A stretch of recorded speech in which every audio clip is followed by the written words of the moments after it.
What's going on, y'all? It's your man Big K, and we're going totally outside the box today. Like, the box is here and we're going way over here. I seen my buddy Cooking Woods, Casey. He's on a lot of short form platforms. I'm sure y'all heard of him. A while back, he did a pulled pork style. It's almost like a competition style pulled chicken breast. And that's what we got here. It's way out of the box. When you think chicken breast, you think 165. We went 195. So you better just stay tuned and see how this turned out. And I'll be honest with you, you want to stick around. All right, y'all, we got a whole pack of boneless, skinless chicken breast.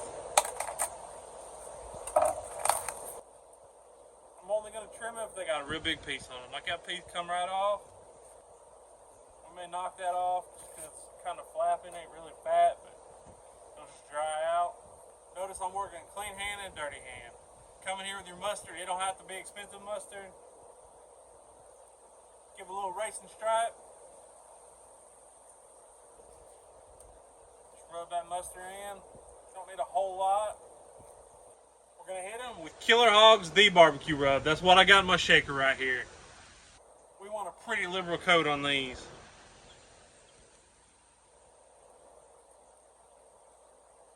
Y'all, I'm excited about this. Casey's video looked absolutely phenomenal. I'm hoping mine turns out half as good. I'm gonna get this backside first. That was a little light on the mustard, but it'll be alright. Gonna hit the tops. These things looking like they got the candy paint. Now we got these seasoned up. We're gonna fire up the grill and let these sweat in.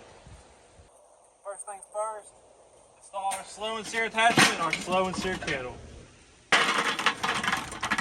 Then it's time to fill it up with some charcoal briquettes, your favorite fire starter, and give them a light. We're just gonna come in, light them fire starters. Place a couple briquettes on top. Once we get about a baseball size of fire like that, let's get our grate on. Get on them shiny new grates. We're gonna get that lid on our slow and sear with our vents wide open. Let it slowly come up. We'll check them back to 250.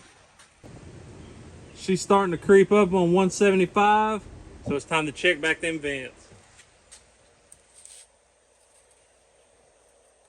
You want your bottom almost all the way over. Then just adjust your vents as needed, but that's a heck of a start. Rule of thumb with these S&S's, you want your fire over here, and your vent and your gauge over here. You can't do that with the other kettle grills. Then once I got her going, I decided it was time for a bath. Alright, we're rocking right at 275. It's nice and warm. These vents are choked almost all the way back. The S&S kettle is rocking good. We got a couple pieces of pecan. We're just going to add them to the party. And that's it. Alright, this kettle's doing its job. The pecans are starting to smoke.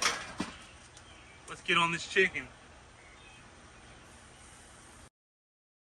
Alright, let's get this lid on this S&S kettle and just let them rock. Alright, y'all, it's been right at about an hour and a half. Our chicken breasts are hitting 165.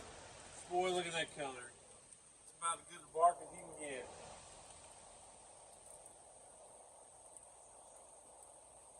You want them to be right in that 165 range, which they are. Just gonna pull them off. Boy, they're looking right. Alright, y'all, we're gonna take a full stick of butter, cut it right down the middle. It's warm out. It's warm out, so she's soft. Get down your butter, good pinch of brown sugar. You can use blue agave or honey, whatever you prefer. Get down your chicken breast. And we're just going to start folding this up, kind of make a boat. Pineapple juice. We need some sort of liquid, so we're using pineapple juice for steam. About 2 ounces. Kind of come in here and fold it up. Finish folding her up. Back on the grill. And we're just gonna get these back on. We've got it cranked up now to about 300 degrees, and we're gonna take these things about 195. My guess is about 45 minutes to an hour. We'll check back in an hour. All right, y'all, I just checked this chicken. She's right where we want it, about 195. So we're gonna pull it off and let it rest for just a few minutes. This S&S kettle's been doing its job. So So we're gonna get them off and I'll meet you at the cutting board. All right, y'all, I've been waiting all afternoon for these. Let's get in here and see what we got. I don't know if you can see all that juicy goodness. You know that thing's moist. Look at all that.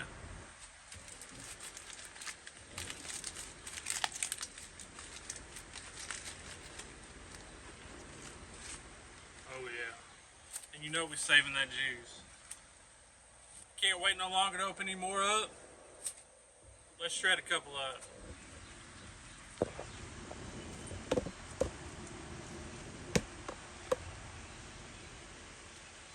It smells so good, y'all.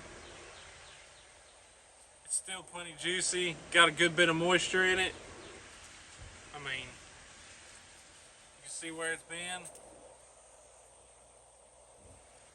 Alright, y'all, before I tear into these other two breasts, you can see I've already shredded some of them. Let's do a little recap. Start out with a family pack of boneless, skinless chicken breast. I think it was around 5 pounds. Got them out of the pack, barely had to trim them. You really wouldn't even have to if you didn't want to. Got them out of the package, mustard as a binder, Killer Hogs hot rub. Let them sweat in, fired up the S&S kettle, running about 250, 275 all day. We got them on. After about an hour and a half, it was time to wrap. Piece of foil, half stick of butter, blue agave syrup, brown sugar, and a little pineapple juice to create us a little steam. Rolled them up, back on for about an hour. They were hitting 195. Yeah, that's right. We took our chicken breast to 195, and they got plenty of moisture, as you can see. So I think there's only one thing left to do, and that's to get a bite of this killer eating.